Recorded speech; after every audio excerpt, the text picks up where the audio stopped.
समझाया ऋषियों उसे एक पाप बना है। मैंने एक पवित्र संत का अपमान किया है जिस कारण मुझे श्राप लग गया।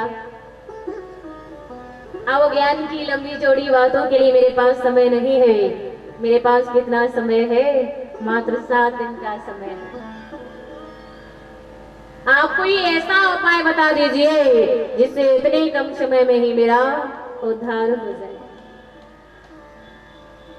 वो ऋषि जन मन में विचार करने लगे, ये राजा क्या पागल हो गया है? जो 7 दिनों में मुक्ति पाने की बात कर रहा है।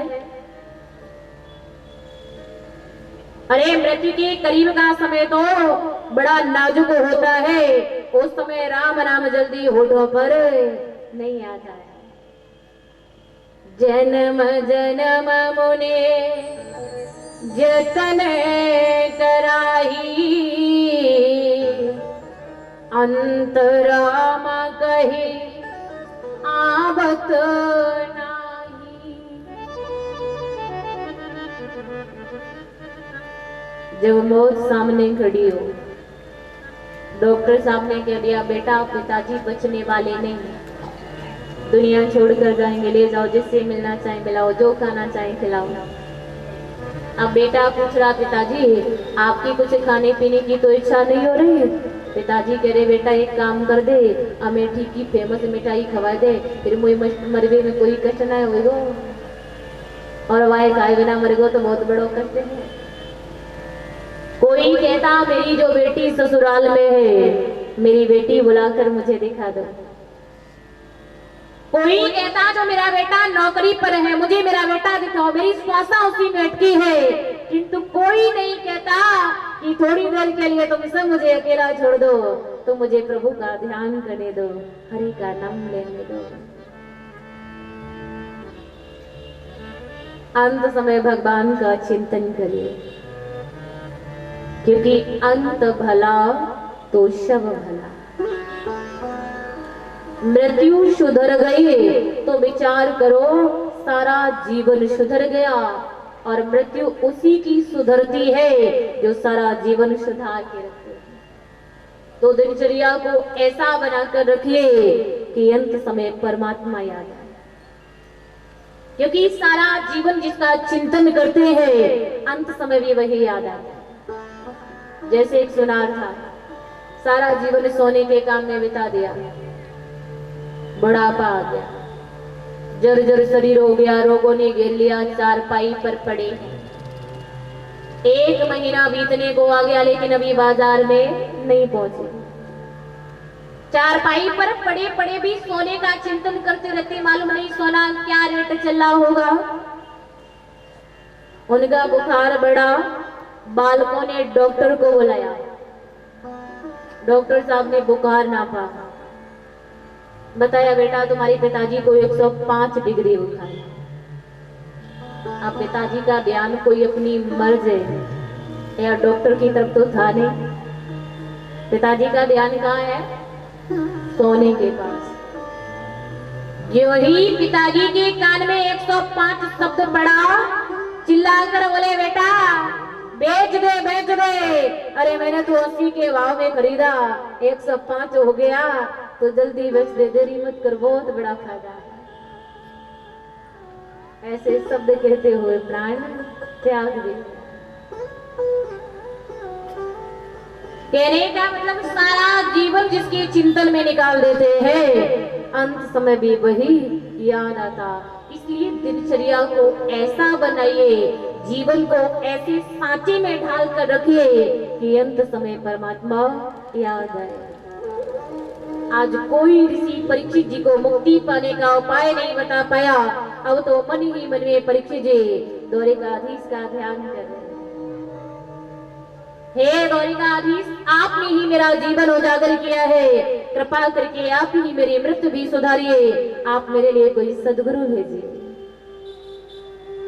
निवेदन कर रहे हो, मेरा तारी हरि से जोड़े ऐसा कोई संत मिले, मेरा तार प्रभु से जोड़े ऐसा कोई संत मिले, मेरा तार हरि से जोड़े ऐसा कोई संत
दुर्लभ जग में संत समागम, दुर्लभ जग में संत समागम। मुझ सद्गुणा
भटकत भटकत पथ नहीं मिलता, भटकत भटकत पथ नहीं मिलता, भटकत भटकत पथ नहीं मिलता, भटकत भटकत पथ नहीं मिलता, भटकत भटकत पथ नहीं मिलता, भटकत भटकत पथ नहीं मिलता।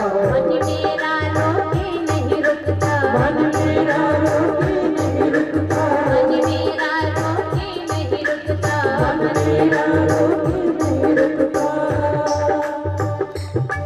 मेरे मन का मेरे मन का मेरे मन का रास्ता मोड़े, ऐसा कोई संत मिले। मेरे मन का रास्ता मोड़े, ऐसा कोई संत मिले। मेरा तारे हरि से जोड़े, ऐसा कोई संत मिले। मेरा तारे हरि से जोड़े, ऐसा कोई संत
मिले। मुझे सद्गुण दे दे थोड़े, ऐसा कोई संत मिले। मेरे मन का रास्ता मोड़े, ऐसा कोई संत मिले। परीक्षित की द्वारिकाधीश का ध्यान करे, हे द्वारिकाधीश आप ही मेरे लिए सदगुरु भेजे। परमात्मा ने प्रेरणा दी श्री सुखदेव जी महाराज को, अरे आप जाइए गंगा मैया के किनारे सुपात्र शिष्य बैठा हुआ आपकी प्रतीक्षा कर रहा है। चले हैं श्री सुखदेव जी महाराज। 16 वर्ष की अवस्था है, वक्ष स्थल विशाल है, तन पर कोई वस्त्र नहीं है, मुख पर तेज फैला है, मुख की चारों तरफ बालों की लटें बिखरी हुई है, दृष्टि नासिका के अग्र भाग पर स्थिर है। प्रभु चिंतन में लीन हुए श्री सुखदेव जी महाराज चलते जा रहे हैं।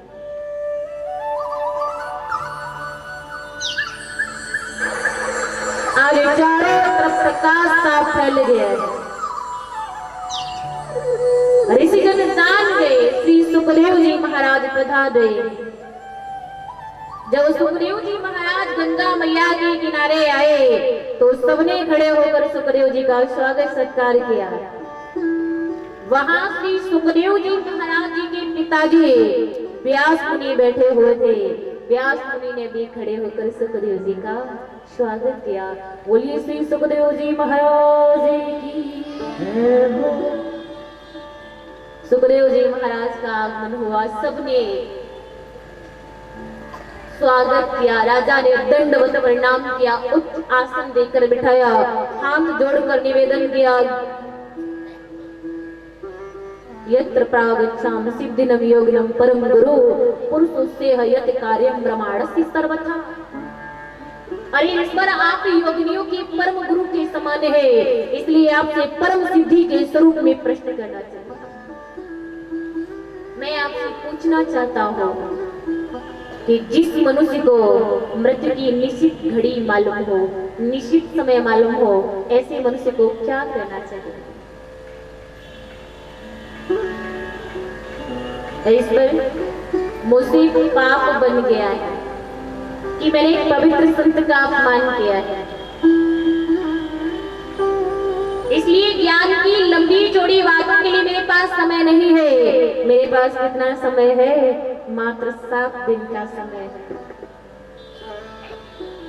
आप कोई ऐसा उपाय बताइए जिससे इतनी कम समय में ही मेरा उद्धार हो जाए। जैसे ही राजा ने पाप सुनाया, सुखदेव जी का हृदय गदगद हो गया। आजकल हम क्या करते हैं, यदि दान पुण्य करे तो उसका तो चारों तरफ बखान कर लेते हैं, लेकिन जब पाप करेंगे तो एक 5 वर्ष की अवस्था के बालक से भी छुप कर करेंगे, अरे ये देखकर किसी को बताना दे मैंने ये कार्य किया है। लेकिन वो ये सोचने वाले कभी ये नहीं सोचते कि देखने वाला तो हमारे अंदर ही बैठा हुआ है। क्या उसकी नजरों से हम छुप पाएंगे? छुप सकते हैं? तन की जाने मन की जाने, और इस चोरी की तो बात छोड़, जाने चित्त की चोरी, वो तो चित्त की चोरी को भी जान लेता है। मोहन से का छुपी जाके हाथ में तीनों लोगों की डोरी। इसलिए पाप छुपाओ मत और पुण्य ज्यादा बखाना। हम क्या करते, पुण्य चारों तरफ बताते। यदि किसी धर्मशाला में एक संगमरमर की पटिया भी लगवा देंगे तो क्या करते हैं? आप धर्मशालाओं में, तीर्थों में कहीं गए होंगे, धर्मशालाओं में पट्टियां लगी रहती, कितने नाम पड़े होते हैं। फला ने फला की याद में ऐसे ऐसे ये पट्टियां लगवाई, अंगुली रखने को जगह नहीं मिल सकती, इतने नाम पड़े हुए हैं। ऐसे एक धर्मशाला में एक पंखा लगा हुआ है, देखा होगा पंखे कूलरों पर भी नाम पड़े होते हैं। ऐसे ही एक धर्मशाला में एक पंखा लगा हुआ है, उस पर नाम पड़ा है क्या? श्रीमती इमरती देवी की याद में उनके पुत्र लड्डू लाला ने ये पंखा लगवाया।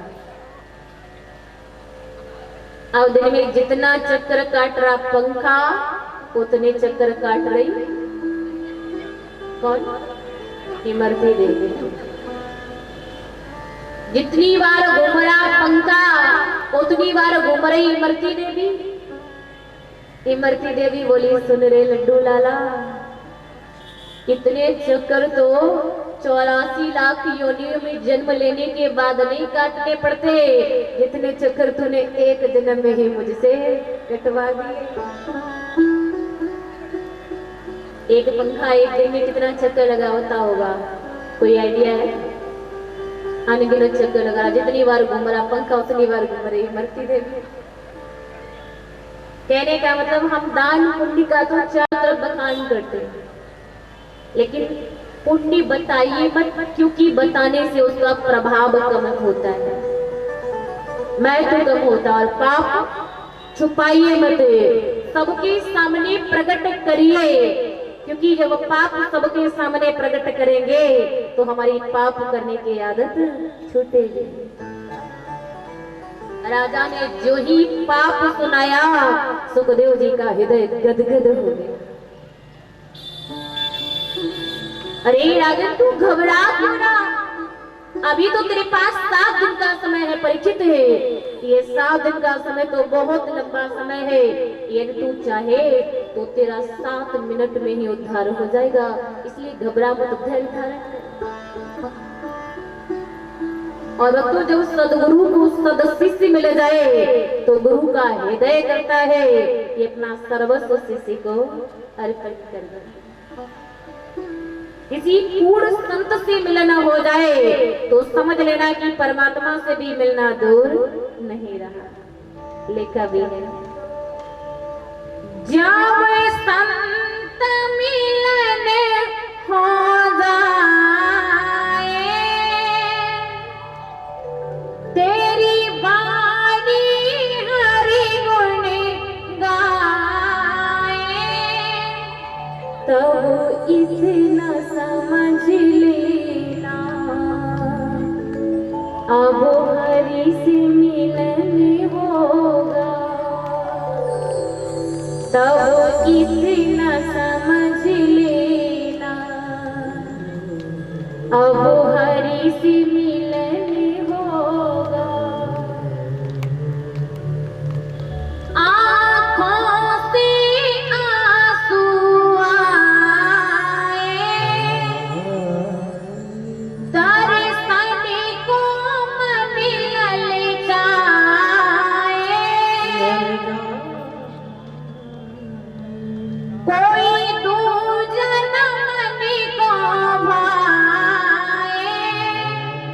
तब इतना समझ लेना अब हरि से मिलन होगा। तब इतना समझ लेना अब हरि से मिलन होगा। किसी पूर्ण संत से मिलन हो जाए तो मानो परमात्मा से भी मिलना अब दूर नहीं रहा। बिने हरि कृपा मिले नहीं संता, संत भी प्रभु कृपा के बिना नहीं मिलते। सुखदेव जी समझा रहे, परीक्षित घबरा मत, जो आनंद मुझे मिला है वही आनंद तुझे देने के लिए आया। जो समय बीत गया उसका विचार छोड़, जो आने वाला है उसे संभालने की कोशिश कर, क्योंकि परीक्षित मानव जीवन की अंतिम परीक्षा मृत्यु है। क्या है अंतिम परीक्षा? मृत्यु। एक बात बताना, आपकी सारी परीक्षाएं अच्छी हो जाए, अंतिम परीक्षा बिगड़ जाए, क्या परिणाम ठीक आएगा? अंत भला तो सब भला। बीच में कुछ गड़बड़ हो जाए कोई बात नहीं, लेकिन अंत में नहीं होनी चाहिए। समझा रहे, मानव जीवन की अंतिम परीक्षा मृत्यु, इसलिए ऐसे संभालना। हे राजन, अपना मन प्रभु के चरणों में एकाग्रचित कर दो। कैसे? जैसे कि पनिहारिन अपने सिर पर पानी का घड़ा लेकर जाते हैं, घड़ा सिर पर है, पनिहारिन के दोनों हाथ नीचे है, पनिहारिन सखियों से बात करती हुई जा रही है। किंतु एक बात बताना भैया, उस पनिहारिन का ध्यान कहाँ रहता है? कहाँ? घड़े के पास। चित्त घड़े के पास, मन घड़े के पास। कैसे भी घड़ा गिरकर फूट न जाए, ऐसी तनसी संसार व्यवहार निभाइए और मन प्रभु चरणों में एकाग्रचित कर दो। जैसे किसी माँ का छोटा सा बालक घर में अंदर सो रहा हो, माँ बाहर बैठी सखियों में बात कर रही हो, तो आप बताना माँ का ध्यान कहाँ होता है? सखियों के पास या बच्चे के पास? कहाँ? बच्चे के पास। तन पड़ा सखियों के पास, ध्यान और मन चित्त कहाँ? बच्चे के पास। कैसे भी बच्चा रोने न लगे, जाग न जाए, ऐसे तनसी संसार व्यवहार निभाइए, मन प्रभु चरणों में एकाग्रचित कर दो। मन को समझाइए। क्षण भंगुर जीवन की कलिका, काली प्रातः है जाने खिली न खिली, मलया गिरी की सूची शीतल मंद, सुगंध समीर मिली न मिली। काले काले कोठारी लिए फिरता, ताने नम्र पे चोट झिली न झिली, रटिले हरि नाम हरि रसना, तू अंत समय में हिली नहीं, तू अंत समय में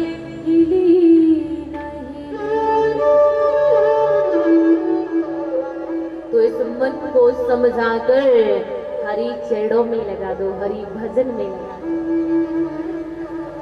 सुखदेव जी समझा रहे, हे परीक्षित, तूने मुझसे प्रश्न किया था कि जिस मनुष्य को मृत्यु की निश्चित घड़ी मालूम हो उसे क्या करना चाहिए।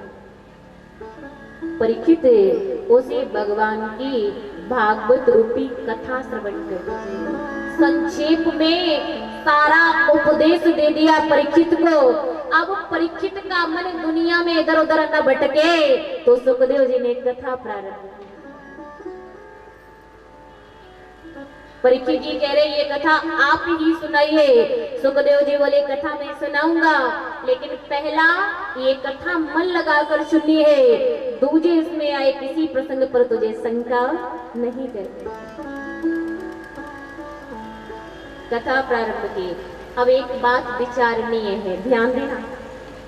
सुखदेव मुनि के बारे में लिखा है कि सुखदेव मुनि ज्यादा देर किसी के पास रुकते नहीं थे।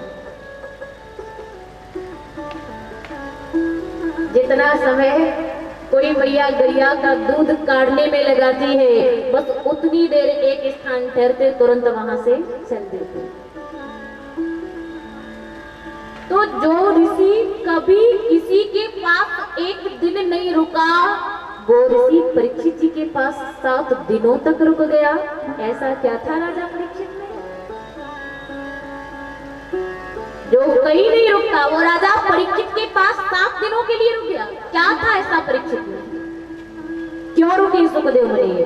क्योंकि परीक्षित जी ने अपनी मुक्ति का उपाय पूछा। अब याद रखना, दरवाजे पर यदि कोई संत भक्त आ जाए तो उनसे यही पूछना, आप मुझे बताइए मेरी मुक्ति कैसे होगी, प्रभु का भजन कैसे करें। इसके अलावा दूसरा कोई प्रश्न मत करना। ऐसे नहीं बाबा जी द्वारे आए,